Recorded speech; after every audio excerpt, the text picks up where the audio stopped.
बोरविहीर toll नाक्यावर toll चालकाची दादागिरी, मारहाण करणाऱ्यांवर कारवाई करा. माजी आमदार शरद पाटलांवरील गुन्हा दाखल रद्द करा. सकल मराठा समाजाचे पोलीस अधीक्षक जिल्हाधिकाऱ्यांना निवेदन. ग्रामीण व शहरातील नागरिकांना हेतुपुरस्सर वारंवार दादागिरी, मारहाण, शिवीगाळ करणाऱ्या बोरविहीर तालुका धुळे टोलवरील गुंड प्रवृत्तीच्या कर्मचाऱ्यांवर कठोर कारवाई करण्यात यावी अशी मागणी सकल मराठा समाजाच्या वतीने जिल्हा पोलीस अधीक्षक जिल्हाधिकाऱ्यांना निवेदन देण्यात आले. निवेदन देतेवेळी शिष्टमंडळात सुधाकर बेंद्रे, भानुदास बगदे, विनोद जगताप, राजेंद्र काळे यांच्यासह अन्य पदाधिकारी, कार्यकर्ते मोठ्या संख्येने या ठिकाणी सकल मराठा समाज बांधव मोठ्या संख्येने उपस्थित होते. माजी आमदार शरद पाटील यांच्यासह मराठा समाजाचे कार्यकर्ते तसेच सर्वसामान्य शेतकरी नागरिकांना जाणीवपूर्वक त्रास दिला जातो असा आरोप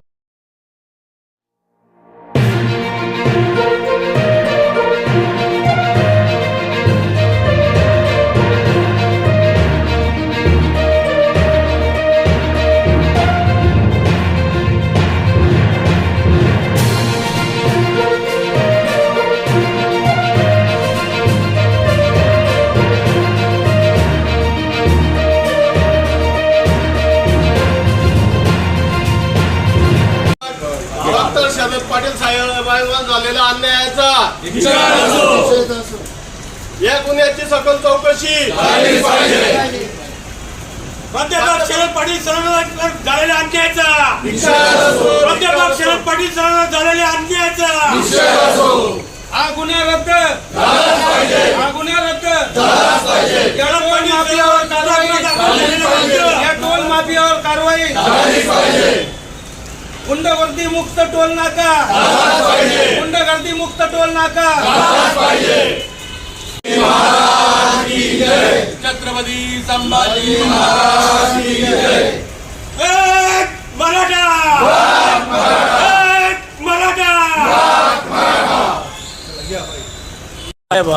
4 दिवसापूर्वी बोरविहीर टोल नाक्यावरती माननीय माजी आमदार शरद पाटील साहेब यांच्याशी जो वाद घालण्यात आला आणि त्या संदर्भात संबंधित टोल चालक यंत्रणेने त्यांच्या विरोधामध्ये जो खोटा गुन्हा दाखल केलेला आहे, खोटा गुन्हा दाखल करत असताना ज्या यंत्रणेने तो गुन्हा दाखल करून घेतला त्यांनी सुद्धा याची प्रायमा फेसी काही चौकशी केली नाही. थोडक्यात शरद पाटील साहेब हे माजी आमदार आहे आणि त्यांनी टोल नाक्यावर गेटवर गेला असताना त्यांनी त्यांचं कार्ड दाखवलं. त्यांनी काय चुकीचं केलं? त्यांच्याकडे कार्ड होतं. त्या कार्डच्या मागे शासनाने कायदा कलम सहित त्यांना सूट जाहीर केलेली आहे. तर प्रथम त्यांनी कार्ड दिल्यानंतर संबंधितांनी त्यांना आरेरावीने भाषा वापरली, त्यामुळे त्यांच्यामध्ये थोडासा वाद झाला. मला असं म्हणायचं आहे की टोल नाक्याचा धंदाच असा आहे की तिथे रोजच्या दुनियाभरच्या भानगडी होतात. मग टोल चालक जे ते काय रोज गुन्हे दाखल करायला जातात का? नाही. केवळ आणि केवळ टोल चालकाने माजी आमदार शरद पाटील यांची सामाजिक प्रतिष्ठा खालावली गेली पाहिजे, त्यांचं चारित्र्य हनन झालं पाहिजे या द्वेष बुद्धीने त्यांनी हा गुन्हा दाखल केलेला आहे. बरं, संबंधित जी यंत्रणा आहे त्यांनी सुद्धा याची शहानिशा करायला पाहिजे होती. ती काय की त्यांच्याकडे ते कार्ड आहे, त्यांनी 125 रुपयाचा टोल भरलेला आहे. ही किरकोळ गोष्ट आहे, पण याला संबंधित टोल चालक यंत्रणेने मुद्दामहून मोठं स्वरूप दिलेलं आहे. कारण काय तर शरद पाटील यांची सामाजिक प्रतिष्ठा खालावली गेली पाहिजे. या संदर्भात आम्ही आज सकल मराठा समाज धुळे संपूर्ण माननीय जिल्हाधिकारी साहेब यांना निवेदन देत आहोत आणि या घटनेचा जाहीर निषेध करीत आहोत. जय जिजाऊ, जय शिवराय.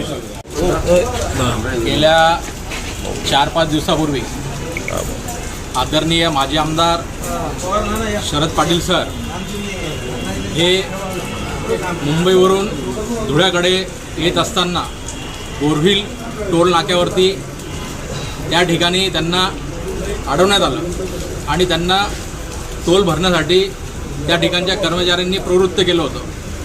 परंतु आदरणीय शरद पाटील सर हे माजी आमदार आहेत. त्यांनी त्यांच्याकडे असलेलं माजी आमदाराचं जे कार्ड आहे ते दाखवलं, तरी देखील त्या ठिकाणी हेतुपुरस्सर अशा पद्धतीने त्यांना त्या ठिकाणाहून सोडण्यात आलं नाही. याच्या मागे पार्श्वभूमी बघितली तर सरांच्या बाबतीमध्ये सांगायचं, सर हे अत्यंत सुज्ञ एक प्राध्यापक व्यक्ती, ज्याने आयुष्यामध्ये कुठल्याही चुकीचे कामं केले नाहीत, परंतु आज त्यांच्यावरती ज्या पद्धतीने लाछनास्पद वागणूक दिली गेली आणि या ठिकाणी समाजाला टार्गेट करून या ठिकाणी शरद पाटील सरांना बदनाम करण्याचं काम या ठिकाणी टोलच्या कर्मचाऱ्यांच्या माध्यमातून झालं, त्याच्या मागची पार्श्वभूमी अशी आहे, जे टोल कर्मचाऱ्यांना या ठिकाणी कोणी प्रोत्साहित केलं, कोणी उकसवलं, हा देखील या ठिकाणी महत्त्वाचा विषय आहे.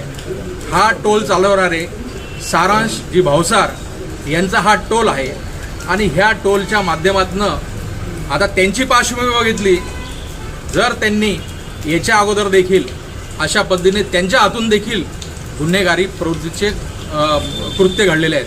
त्यांनी सबगव्हाण टोल नाक्याला मुक्तीकडे जाताना या टोलला अक्षरशः जाळपोळ करून जाळून टाकलं होतं आणि त्यानंतर त्यांना देखील 7 ते 8 महिने जामीन झाला नव्हता. अशा व्यक्तीला हा टोल दिला गेला कसा का, हा पण एक प्रश्न आहे. टोल देताना त्याची पार्श्वभूमी बघायला पाहिजे होती. अशा व्यक्तींना टोल दिला का, हा एक मोठा प्रश्न या ठिकाणी सर्वसामान्य जनतेतून उपस्थित होतोय. त्या ठिकाणून जाणारा प्रत्येक नागरिक, तो शेतकरी असेल, शेतमजूर असेल, जो वाहनाने जातो, त्याला तो 15-20 किलोमीटरच्या रेंजमधला असेल, त्याच्याकडनं देखील अव्वाच्या सव्वा पद्धतीने त्या ठिकाणी टोल वसूल केला जातो. प्रत्येकाला त्याला महिन्याची पास वगैरे काढण्याचं त्याला तेवढी वेळ नसतं प्रत्येकाला, म्हणून व्यक्ती त्या ठिकाणी टोल भरून तो निघत असतो. या ठिकाणी सांगायचं तात्पर्य हे आहे की अशा पद्धतीने जर त्या ठिकाणी गुंड प्रवृत्तीचे लोक, आता सरांना ओळखणारे तिथे नव्हते का, हा पण एक महत्त्वाचा विषय आहे, तरी देखील त्यांच्यावरती प्रेशर असल्यामुळे, त्यांच्यावरती दबाव असल्यामुळे हे जे कृत्य घडून आणण्यात आलेलं आहे आणि सरांवरती जे गुन्हे दाखल झालेले आहेत ते देखील खोटे गुन्हे या ठिकाणी नोंदवण्यात आलेले आहेत. त्या अधिकाऱ्यांची देखील चौकशी झाली पाहिजे. ज्या अधिकाऱ्यांनी गुन्हे दाखल केलेले आहेत अशा पोलीस निरीक्षकांची पण या ठिकाणी चौकशी झाली पाहिजे, अशी आमची जिल्हाधिकारी मॅडमांना विनंती आहे.